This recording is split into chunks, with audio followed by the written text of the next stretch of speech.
摊鸡蛋皮怎么样才能不粘锅不破皮？今天教给大家一个90%的人都不知道的小技巧，筋道还完整。顺便再给大家分享一个京酱肉丝的做法，酱香浓郁。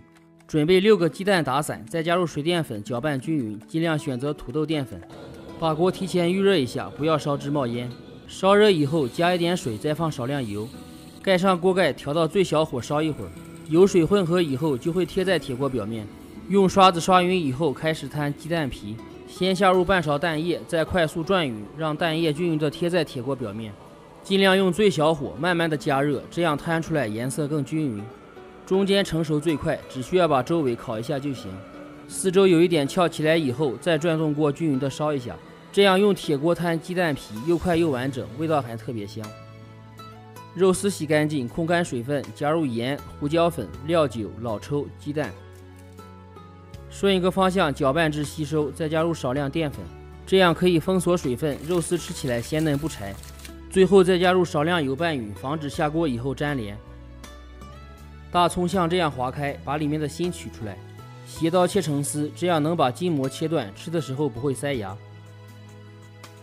鸡蛋皮把四周修整一下，再切成小的正方块。4成油温削入肉丝，稍微定下形以后划散。筷子放油锅里，刚冒小气泡就是4成油温，油温太高的话，肉丝划出来太干。散开以后完全飘起来捞出。